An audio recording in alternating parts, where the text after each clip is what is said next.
بلبلا جائے۔ المیرا کا سانس بند ہونے لگا، اندھیرا، قید، خاموشی۔ اسے اب احساس ہوا کمرے میں ایک بھی مشال نہیں تھی۔ کمرہ آوازوں سے پاک تھا، وہ تنہا تھی، وہ قید تھی۔ سانس کا نہ آنا ایک بے اختیار عمل تھا، سانس کی تلاش میں اونچی آواز نکالنا اس کا خود ارادی عمل تھا۔ سانس نہیں آیا، سانس نہیں آ رہا۔ اوہ خدایا، وہ مر جائے گی، وہ خاموش اندھیرے قید میں مر جائے گی اور کوئی نہیں آئے گا۔ وہ اٹھی اور سر پر دوڑتی ہوئی دروازہ پیٹنے لگی، یوں جیسے اس کے تشدد پر کھل جا سمسم ہو جائے گا۔ کچھ لمحات بعد اس نے خود ہی دروازے کی کنڈی کھولی اور راہداری میں بھاگنے لگی۔ دروازے پر کھڑی سپاہی گھبرا گئی۔ ملکہ، تہ کہتے ساتھ اس نے المیرا کا تعاقب کیا۔ وہ ننگے پاؤں، سادہ سا حلیے بنائے، راہداریوں میں دیوانہ وار دوڑ رہی تھی۔ سپاہی اسے آوازیں دیتے روک رہی تھی، مگر آج اس نے نہ رکنے کی قسم کھائی تھی۔ چلتے چلتے اگر شاز و نادر اسے کوئی کھڑکی نظر آتی تو وہ ہاتھوں سے اسے پیٹنے لگتی۔ اس پر عجیب سی دیوانگی چھائی تھی، روشنی، شور، کھلی فضا۔ ہاں، اسے کھلا آسمان دیکھنا تھا۔ وہ جب سے یہاں آئے تھے بس چار دیواری میں قید ہو کر رہ گئے تھے۔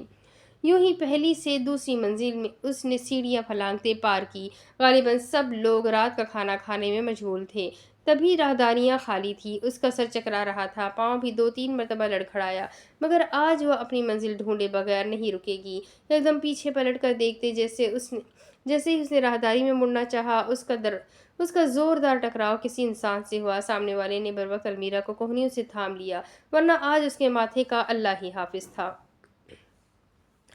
المیرا کے بال چہرے پر بکھرے تھے، سبز بھوری نگاہوں میں وحشت تھی۔ کیا ہو گیا ملکہ؟ بھنمن کی بھویں الجھ کر قریب آ گئی۔ اس کے لفظوں میں ایک مانوس سی نرمی اور کہیں اندر سختی بھی تھی، یوں جیسے المیرا کے حال کے پیچھے جس کا ہاتھ تھا وہ اس کو تباہ کر دے گا۔ تبھی پیچھے سے سپاہی آئی۔ بھنمن صاحب، یہ اچانک سانس لی، اپنے کمرے سے نکل کر دوڑنے لگی تھی۔ اس کی الجھن پلک جھپکتے غائب ہوئی۔ المیرا نے اس کے بازوؤں کو سختی سے تھاما۔ مجھے سانس نہیں آ رہی۔ اس کی آنکھیں بند ہونے کی منتظر تھی۔ بھنمن نے سپاہی کو جانے کا اشارہ کیا۔ کھلی فضا، مجھے کھلے آسمان میں جانا ہے، وہ التجا کر رہی تھی، گڑ گڑا رہی تھی۔ بھنمن ٹس سے مس نہ ہوا۔ یہ کھڑکی، آگے بڑھتے اس نے نظر آنے والی چھوٹی کھڑکی پر ہاتھ رکھے۔ اسے کھولو۔ وہاں کوئی کنڈی قفل کچھ نہ تھا۔ ناکام ہوتے اس نے نقش و نگار والی قد آمد کھڑکی کو ہاتھوں سے پیٹنا شروع کر دیا۔ بھنمن ابھی بھی اپنی جگہ کھڑا اسے خاموشی سے دیکھتا گیا، چہرہ سلیٹ کی مانند کوڑا تھا۔ المیرا اب باقاعدہ کھڑکی پر مکے برسا رہی تھی۔ اس کے لوہے کو تھامتے اس نے کھینچا تانی شروع کر دی۔ کثرتی جسامت اور اونچے قد والا مرد قدم قدم چلتا ملکہ کی پشت تک آیا۔ یہ نہیں کھلے گی ملکہ۔ المیرا نے پلٹ کر اسے دیکھا۔ یہاں کوئی کھڑکی نہیں کھلے گی، بھنمن نے عام سے لہجے میں کہتے اس کے ہاتھ کھڑکی سے ہٹائے۔ اس کا لمس کھردرا اور ناقابل اعتبار تھا۔ المیرا کو بے اختیار وہ ہاتھ یاد آیا جس نے اسے موت کے منہ سے نکالا تھا۔ کیوں نہیں کھلے گی؟ گھٹی گھٹی آواز نے مرد کے کندھے جھنجھوڑے۔ بند کھڑکی کے پار سے اسے ایک آواز آئی، گڑگڑاہٹ کی۔ آسمان پر بادل گرجے تھے۔ شاید کیا اب وہ قید سے باہر کی دنیا کو بھول رہی تھی؟ المیرا پر خوف و ہراس کا ایک نیا دورہ نازل ہوا۔ اس کی گرفت بھنمن پر کمزور ہوئی۔ یہ قید ہے نا؟ آنکھیں نہ جھپکنے کی وجہ سے وہ سرخ ہونے لگی تھی۔ یہ تنہا اندھیری قید ہے۔ بادلوں نے ایک زوردار آواز نکالی۔ بند کھڑکی کے شیشے سے منعکس ہوتی بجلی کی چمک عین سامنے کھڑے انسانوں پر پھیلی۔ المیرا کی پشت اندھیرے میں ہوئی اور بھنمن کا چہرہ ایک پل کو مہربان سے خطرناک ہوا۔ لمحوں کا کھیل تھا اور شہد بھوری نگاہوں والے مرد کے چہرے پر آئی ہنسی دوبارہ ہمدرد مسکان میں بدل گئی۔ المیرا کی دنیا ایک لہجے کو اوپر سے نیچے ہوئی۔ قدم آہستہ آہستہ بھنمن سے دور جانے لگے۔ وہ خاموش کھڑا اس ملکہ کو ریزہ ریزہ ہوتے دیکھتا گیا۔ یہ میں نے کیا کر دیا؟ پچھتاوے میں گھری عورت دھیرے دھیرے گھٹنوں کے بل زمین پر بیٹھتی گئی۔ اس کے بال بکھرے اور آنکھیں پھیلتی گئیں۔ میں اس قید میں مر جاؤں گی۔ جسم پر کپکپی طاری ہوئی تو اس نے ہاتھوں سے خود کو ڈھانپنا چاہا۔ آواز سرگوشی سے بلند نہ تھی۔ یہ میں نے کیا ظلم کر دیا؟ مجھ سے غلطی ہو گئی۔ المیرا پچھتا رہی تھی۔ المیرا عنایت محسن پچھتا رہی تھی۔ بھنمن بہت آہستہ سے جھکا اور المیرا کو کوہنی سے تھاما۔ کھڑی ہو جائے ملکہ۔ المیرا میں مزاحمت کرنے کی ہمت نہیں تھی۔ میں نے آپ کو پہلے دن ہی بتا دیا تھا کہ یہ جگہ قید خانہ رہ چکی ہے۔ قیدیوں کو روکنے کی خاطر یہاں کی ہر کھڑکی، دروازہ ہم وقت بند رہتا ہے۔ بھنمن اس کے کان میں اطمینان سے کہہ رہا تھا۔ المیرا ابھی بھی خود کلامی میں نہ جانے کیا بڑبڑا رہی تھی۔ ہاتھوں کی لرزش کو قابو کرنے کی نیت سے وہ اپنی توانائی انہیں رگڑنے میں صرف کرنے لگی۔